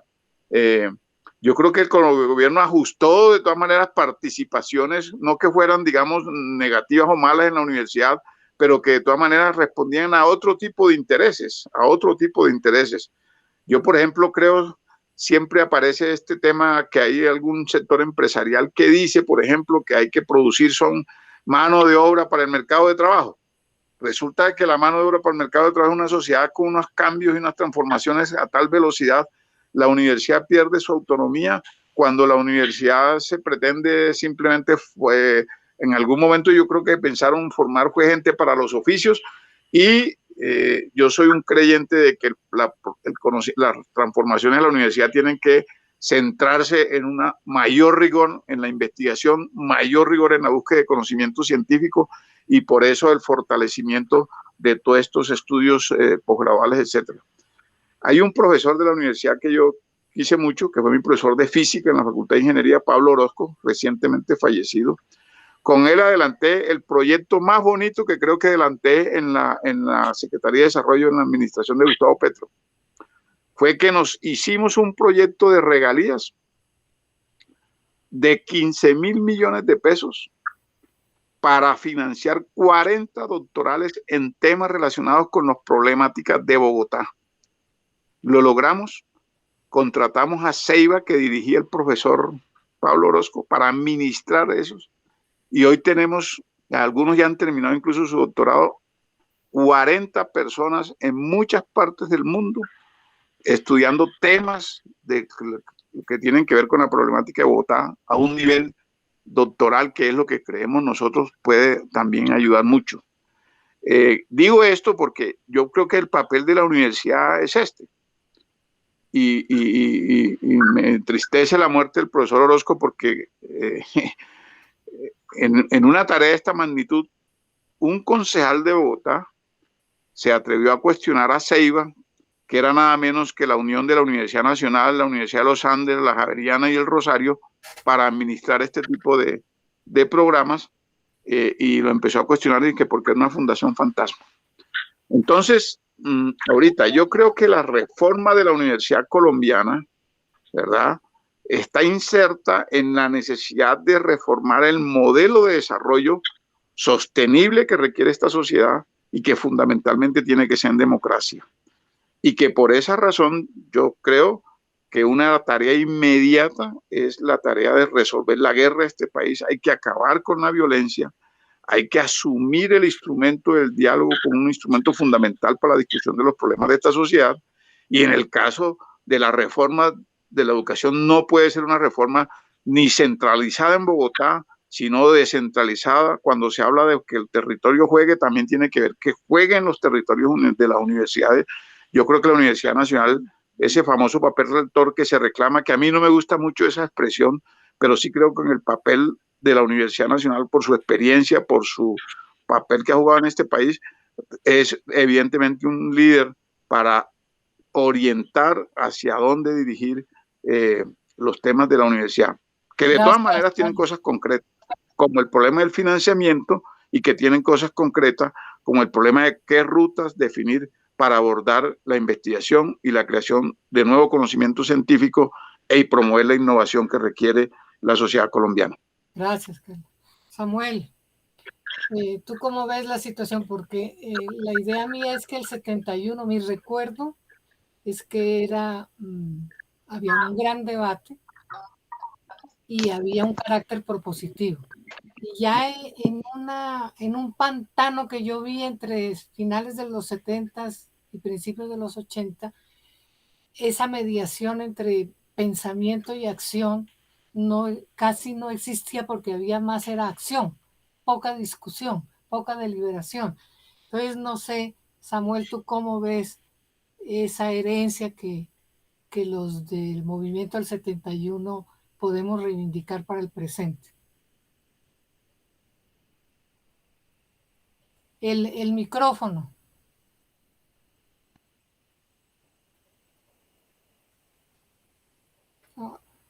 El micrófono. Ya, ¿sí me oyen? Sí. Pues quería decir lo siguiente, en el 71 se hizo historia, en el sentido de que la proyección era grande. Si nos trasladamos a los movimientos recientes, podemos decir que también fueron historia, es decir, que también pensaron en la historia porque pensaron en el futuro.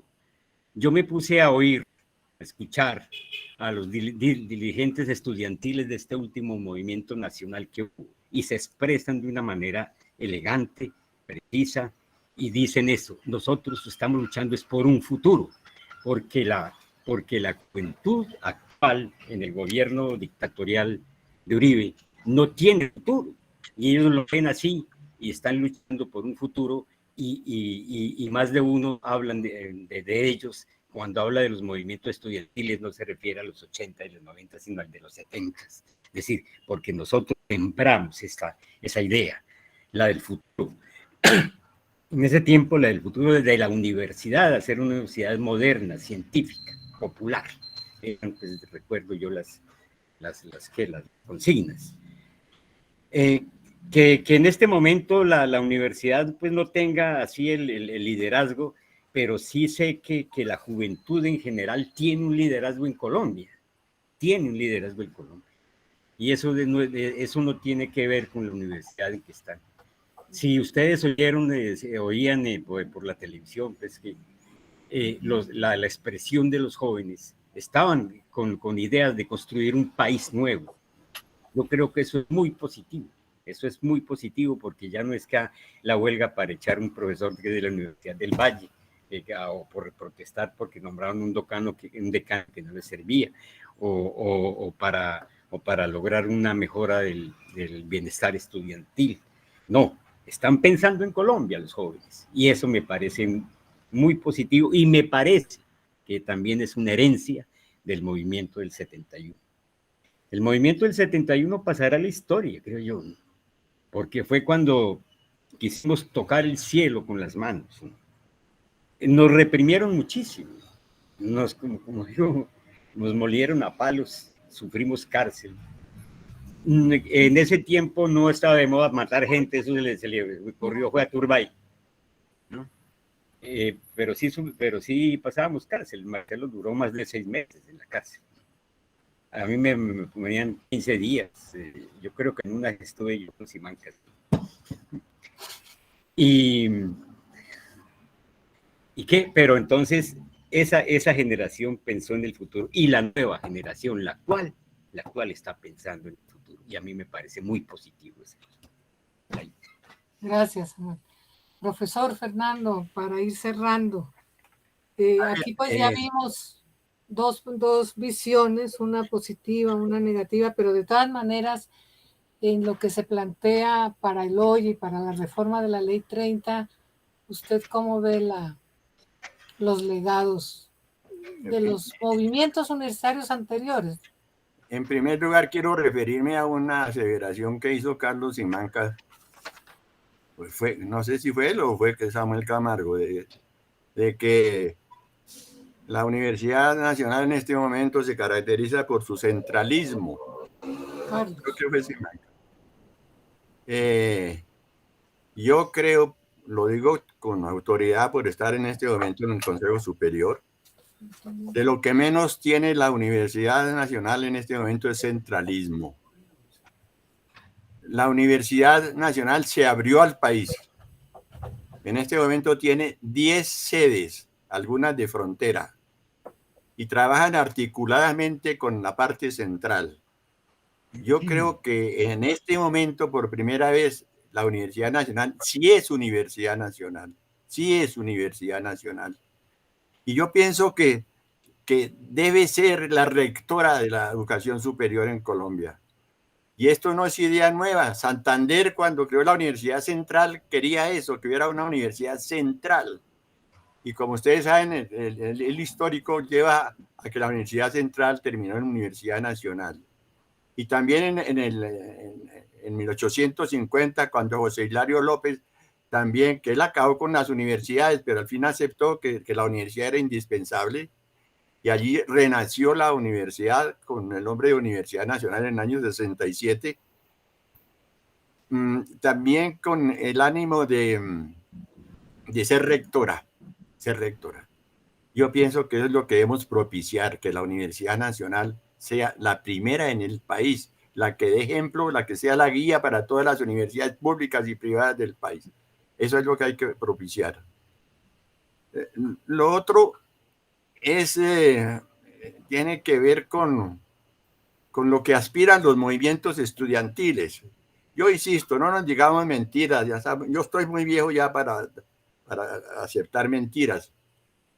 Desde un principio, desde la década del año 60, lo que buscaban los movimientos estudiantiles no era cambiar la universidad, era cambiar el sistema de gobierno. Esa era la intención. Y hacer de la universidad una arma arrojadiza contra el Estado, contra los gobiernos de turno, tumbar a los gobiernos de turno y establecer un gobierno a su real saber y entender. Entonces, y actualmente sucede lo mismo.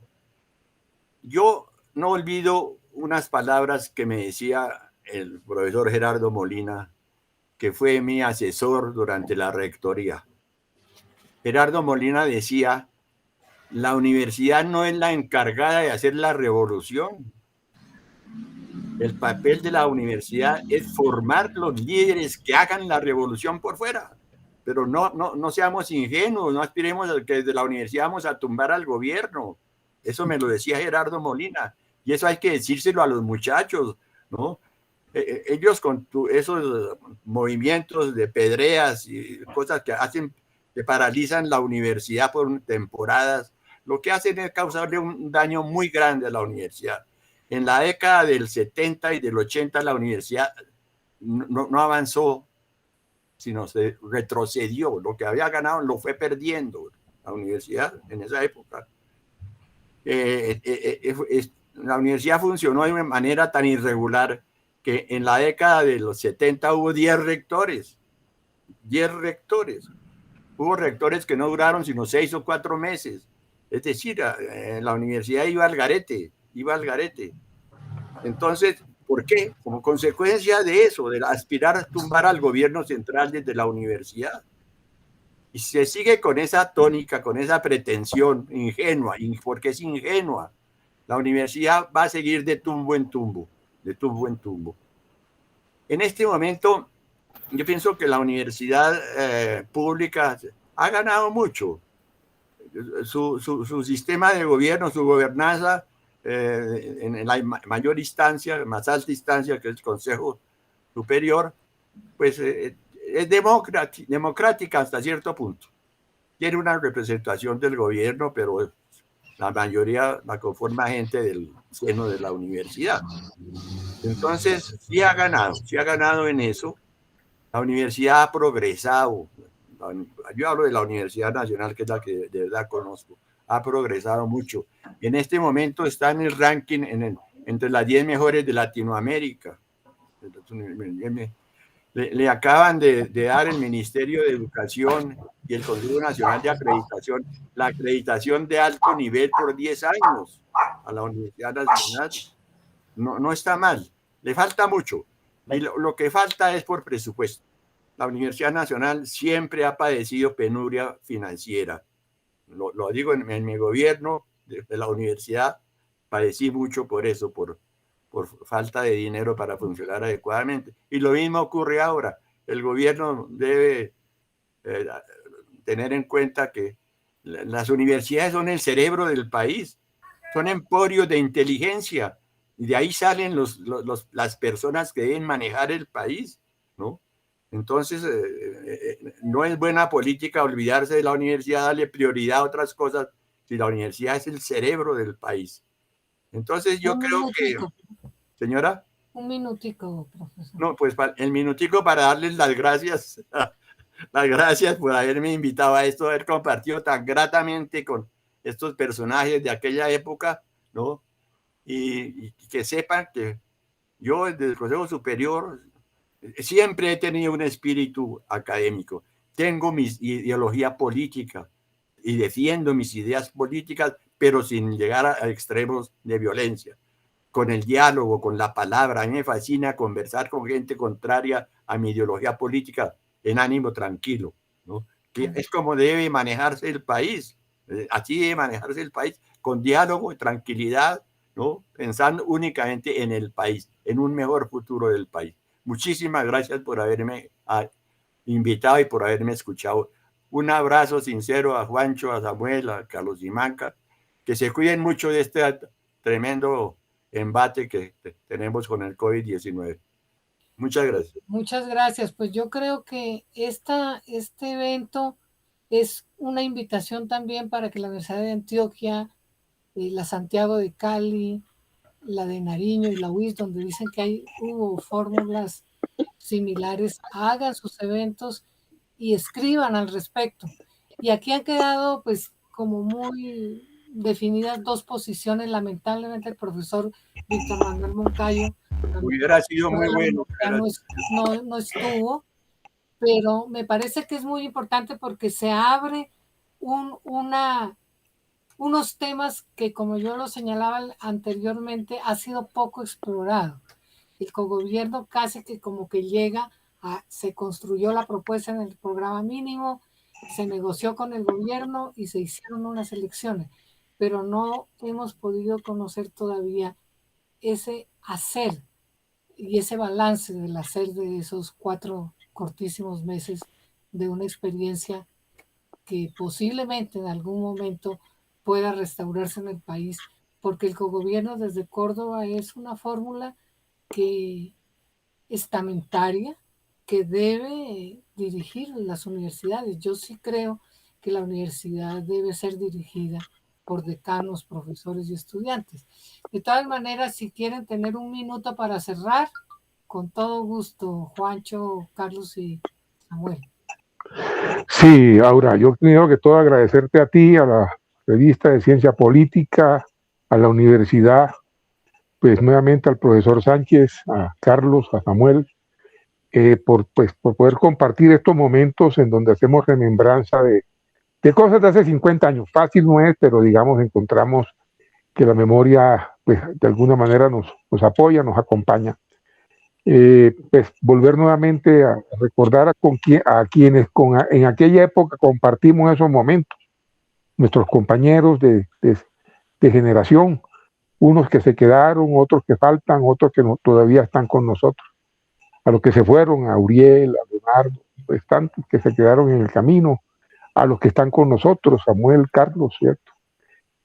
Yo recuerdo, por ejemplo, con mucho cariño a las fórmulas de los decanos de esa época, es que eran hombres yo digo, y yo en eso, pues, discrepo un poco respetuosamente el profesor Sánchez, pero para mí, por ejemplo, la figura de Jorge Arias es una figura emblemática de respeto, de rigor académico. El decano de arte de esta época, de la Nacional, el profesor Leonardo, ¿cierto? El profesor García, decían el Gordo García, que era el decano de arte, de arquitectura de la Facultad de Arquitectura de la Nacional de Medellín. Entonces, a todos ellos, y yo creo que a ustedes y a la universidad nuevamente, con quien tengo, pues no una deuda de gratitud, sino que fue mi segundo hogar. Y yo a eso, en esos términos es que me refiero a la universidad, a mis profesores. Y yo pues quiero nuevamente agradecerte, Aura, y que está manejando esto, y para adelante y en lo que pueda, ahí estamos. Un abrazo de todas maneras a todos ustedes. Carlos, ¿estás por ahí? Un minutico. Sí, ahorita. Sí, claro, agradecerte a ti, a la participación de mis compañeros allí, al profesor Sánchez, y solamente agregar 2 cositas. Me refería, profesor Sánchez, al tema de la centralización de la Universidad Nacional, no ahora, sino que la consigna cuando nace en el gobierno es el papel rector de la universidad, que bueno, yo no lo cuestiono, yo más bien planteo esto, que eso era un simbolismo que me parece que frente a las regiones era importante que la universidad hiciera lo que está haciendo ahora, eso que está haciendo ahora, en Tumaco, en San Andrés, en el Cesar, eso es la Universidad Nacional. En eso no hay diferencias. Y una cosa final ahorita y todos ustedes. A mí me parece que el tema del cogobierno, el movimiento del 71, el cogobierno, los 4 meses del Consejo fue un evento, pero el tema del cogobierno es un proceso que sabemos que está reflejado en todo el periodo de la lucha que se dio y finalmente fue una especie, un intento de materializar algunos de los objetivos que se plantearon, que yo creo que este objetivo de la discusión sobre la democracia y el convencimiento aún en el tiempo del diálogo como único instrumento adecuado para salir adelante son unas enseñanzas muy importantes. Pero los 4 meses fueron un evento. No confundamos eso con todo el proceso. Gracias, Aura. Gracias, Samuel. Un minuto. El micrófono. Ahora sí. Sí. Bueno, decía que quiero decirle al profesor Sánchez que los excesos estudiantiles que se presentaban de alguna manera, pero cuando pasan 50 años uno ve el detalle, uno ve la historia, lo que conforma la nube, que conforman los hechos de esa época. Yo creo que los hechos de esa época, el cogobierno, hizo historia para la nación, hizo historia para el país. ¿Por qué? Porque las mayores inteligencias de la universidad ahora pueden estar en un consejo o podrían estarlo.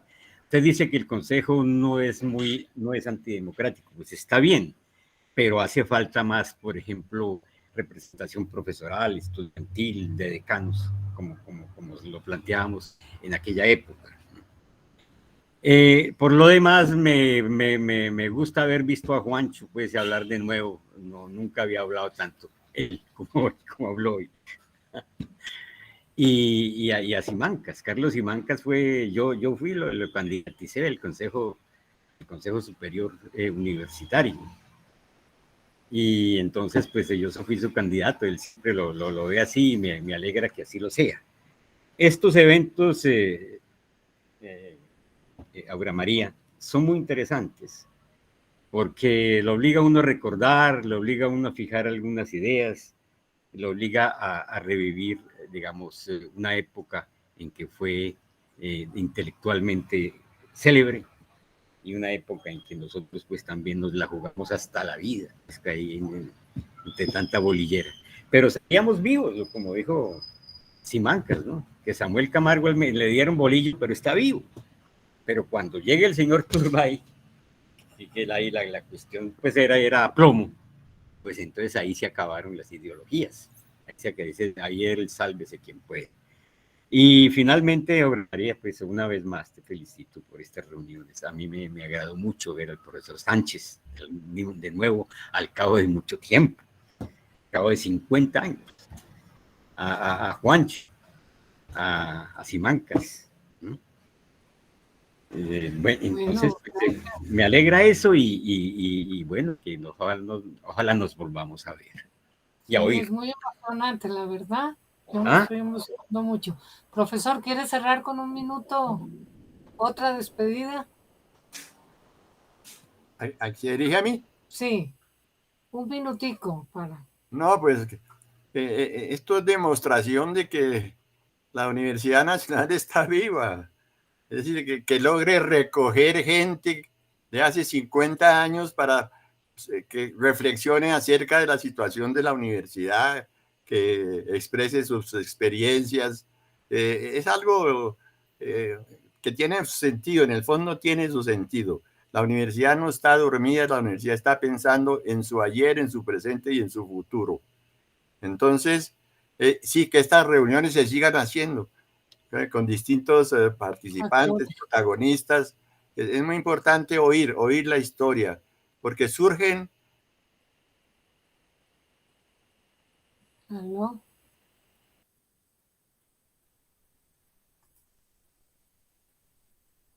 Profesor. Aquí hemos contado hoy cosas que no están en los archivos, de tal manera que eso ya es una ganancia. Muchas gracias a usted por la coordinación tan gentil y un abrazo. Gracias. A todos, un abrazo. Muchas gracias. Gracias. Hasta luego todos. Saludos. Ok. Hasta luego. Muchas gracias.